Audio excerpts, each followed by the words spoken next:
Philippe Richard Bertrand est avec nous. Philippe, bonjour.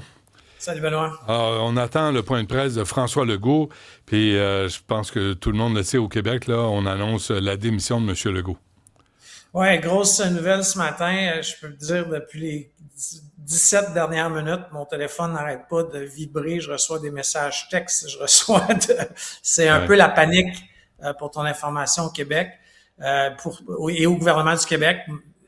Semblerait-il que uniquement sa garde très, très rapprochée était au courant, du moins selon les informations que je reçois là, d'élus en direct dans mon téléphone.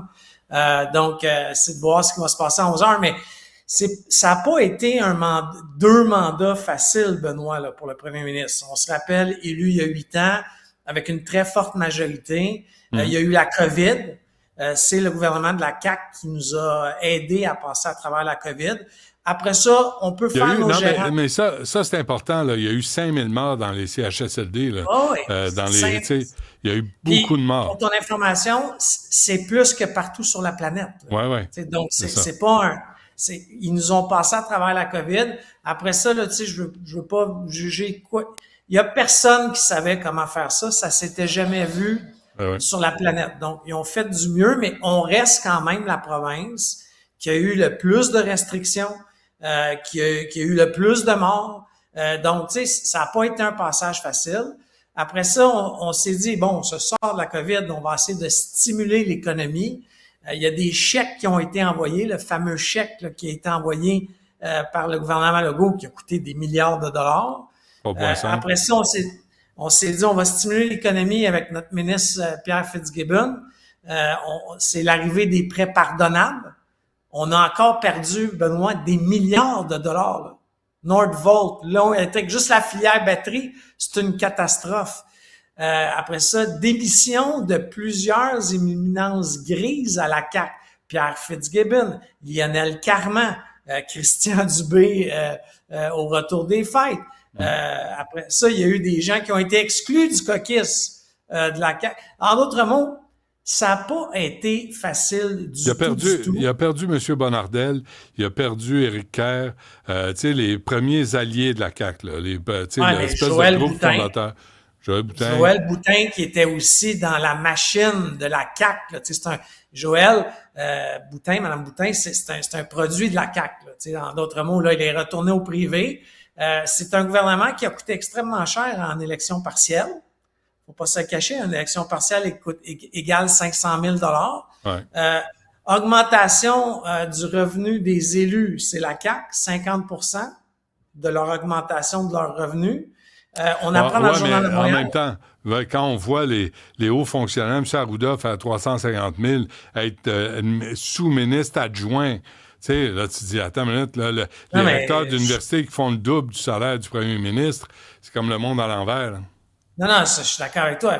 Il y a un article dans le journal ce matin de Montréal où est-ce que, tu sais, certains de ces sous-ministres-là ont eu une augmentation, Benoît, 1 an, là, 11%. 11%.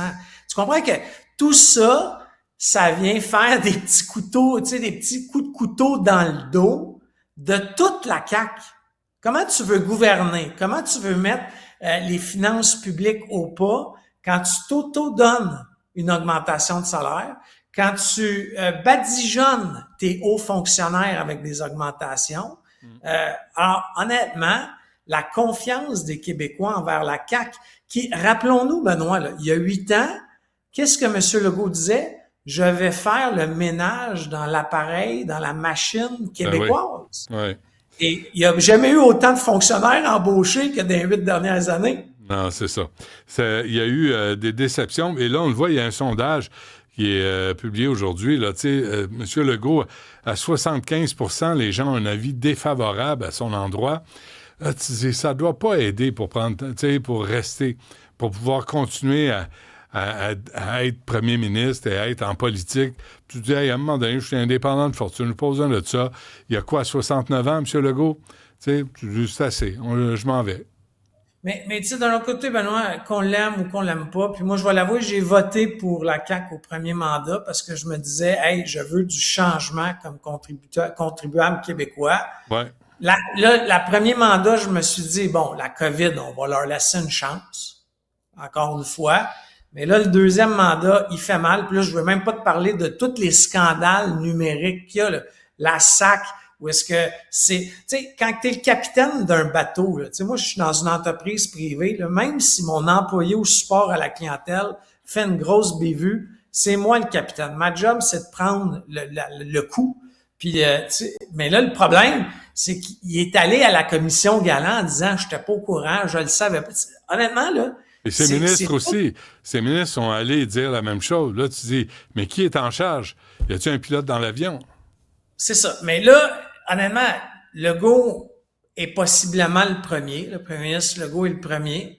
Mais qu'arrivera-t-il des autres, là?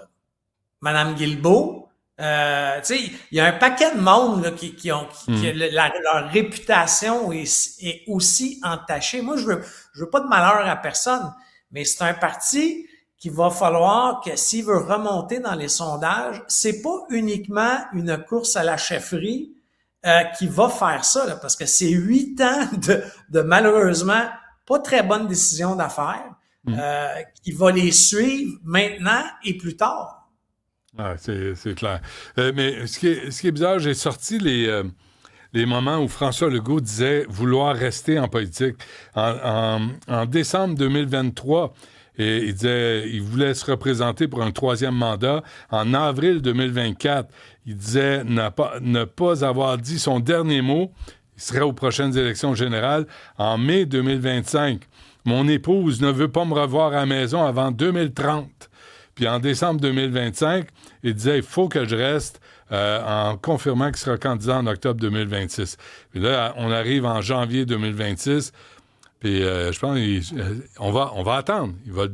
Il va l'annoncer. Moi, je répète, j'espère que c'est pas pour des raisons de santé. C'est juste pour des raisons de politique.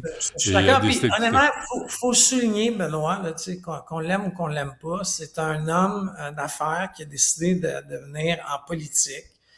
Ça vient avec des sacrifices, hein, ça. Tu comprends que c'est un travail 7 jours semaine. Moi, j'en connais personnellement des élus.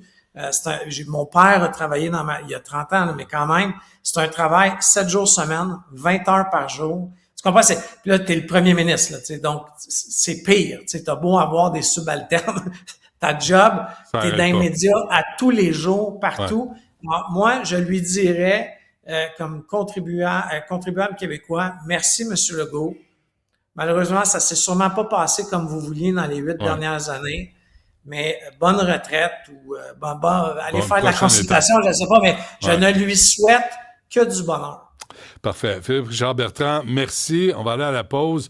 Au retour, probablement que M. Legault va tenir son point de presse pour annoncer ce qu'on déduit, qu'il va démissionner de son poste de premier ministre. Les circonstances, le contexte, on va voir quand il va l'annoncer. Merci, Phil. Merci.